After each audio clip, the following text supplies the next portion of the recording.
पिता पुत्र पवित्र आत्मा के नाम में आमीन। आप सबों को जय मसीह की। पवित्र शास्त्र में से संत यूहन्ना रचित सुसमाचार 13 अध्याय उसका 14 और 15 आयत यहाँ इस प्रकार से लिखा हुआ है। यदि मैंने प्रभु और गुरु होकर तुम्हारे पांव धोए तो तुम भी एक दूसरे के पांव धोना चाहिए, क्योंकि मैंने तुम्हें नमूना दिखा दिया है कि जैसा मैंने तुम्हारे साथ किया है वैसा तुम भी किया करो। और यहाँ पर हम सब जानते हैं इस घटना के विषय में, जब यीशु मसीह अपने शिष्यों को पैर धोते हैं, और यह पवित्र बृहस्पतिवार या इसे थर्सडे मांडी भी कहा जाता है। और पोप फ्रांसिस जो रोम के बिशप हैं, और उन्होंने एक रोम के कारागृह में जाकर के 12 बंदियों के पैर धोए और उनको चूमा, और उनके इस प्रेम के सेवा भाव को प्रकट करना इतना भावुक था कि सारे 12 लोग जो कैदी थे जिनके साथ ये सब किया गया था वो सब रोने लगे। जब पोप उनके पास जा रहे थे तो घुटने के बल उनके पास गए और उनके साथ इस प्रकार का प्रेम को बांटा। उन्होंने कभी नहीं सोचा था कैदियों ने कि इस प्रकार का कभी ना भुलाने वाला प्यारा अनुभव उनके जीवन में आएगा, और उन्होंने कभी आशा नहीं की थी कि इस प्रकार के शर्त रहित प्रेम वाला एक आत्मिक अगुआ उन्हें कभी मिलेगा। हम एक ऐसे संसार में जीते हैं, एक ऐसी पीढ़ी में जी रहे हैं जो घमंडी है। लोग स्वयं अपने आप को बढ़ावा देते हैं और अपने आप की प्रशंसा चाहते हैं, अपनी महिमा चाहते हैं।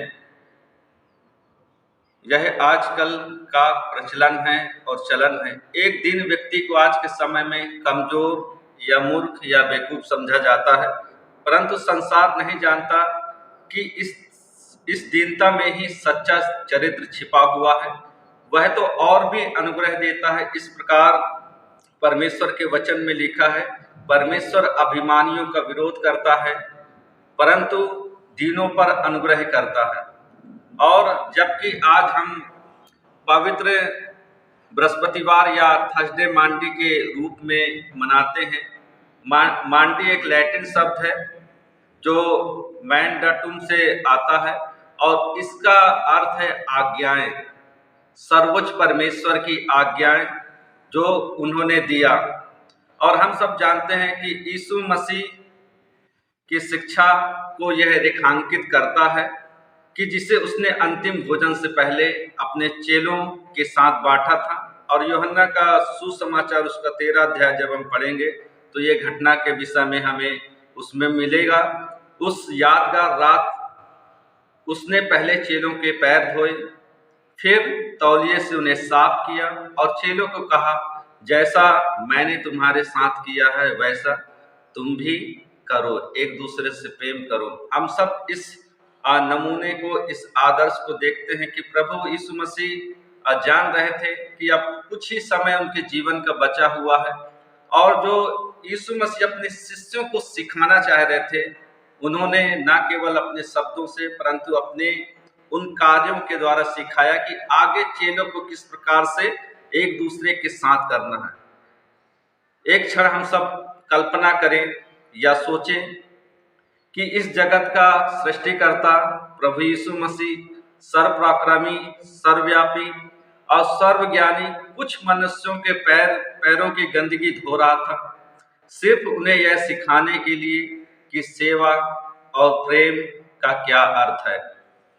जैसे हम इस कार्य पर मनन करते हैं, हम धीरे धीरे यह समझने लगते हैं कि हमारे स्वामी हमें क्या सिखाना चाहते हैं। एक सेवक के रूप में हमें हर किसी का सेवक बनने की जरूरत है और हर किसी का सेवा करने की जरूरत है, सबसे प्यार करने की जरूरत है। यही एक सही मार्ग है इस धन्य अवसर को मानने का, वैसे ही जैसे प्रभु ने आज्ञा दी है।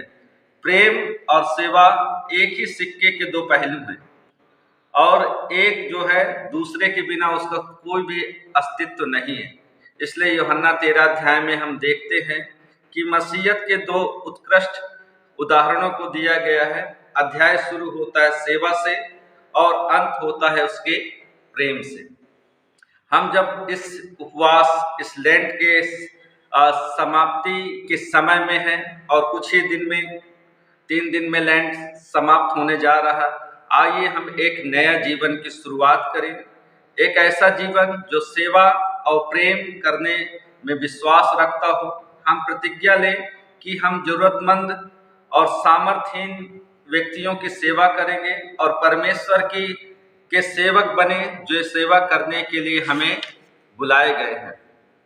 और यदि हमने किसी का हृदय में ठेस पहुंचाया है या हमारे जीवन से किसी को दुख पहुंचा है, तो चाहे मैं हूं, चाहे आप हो, चाहे कोई भी हो, हमें उन व्यक्तियों से माफ़ी मांगने की ज़रूरत है। यदि वो हमारे पास में है, आसपास में है या कुछ दूरी में है, यदि हम जा सकते हैं तो हमें उनके पास जा कर के जो हमारे जीवन से उन्हें ठेस लगा उनसे माफ़ी मांगने की ज़रूरत है।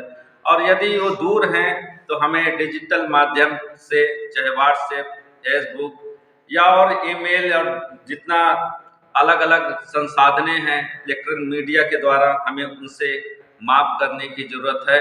और इस पवित्र बृहस्पतिवार के दिन को जब हम मनाते हैं और जिस प्रकार से यीशु मसीह ने शिष्यों को पैर धोया और यीशु मसीह ने एक मार्ग दिखाया कि आपस में उन्हें भी इस प्रकार से करना है।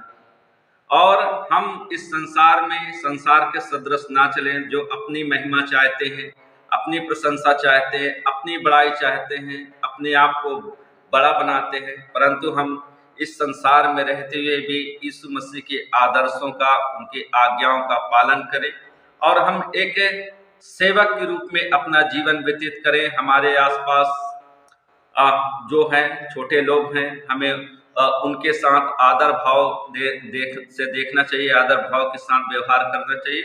और हमें अपने परिवार, अपने कार्य के स्थान में और अपने कलीसिया में भी एक दूसरे को अपने से उत्तम समझना है। जिस प्रकार से हम पिछले घटना में देखते आए थे, पिछले मनन में, उसी प्रकार से हमें दीनता के पथ पर चलना है, नम्रता के पथ में चलना है। चाहे भले ही लोग हमें मूर्ख समझें, हमें निर्बल समझें, लेकिन हम जानते हैं कि इसका महत्व हमारे प्रभु के नज़र में बड़ा और महान है और उससे हमें अनुग्रह और प्रतिफल मिलने जा रहा है।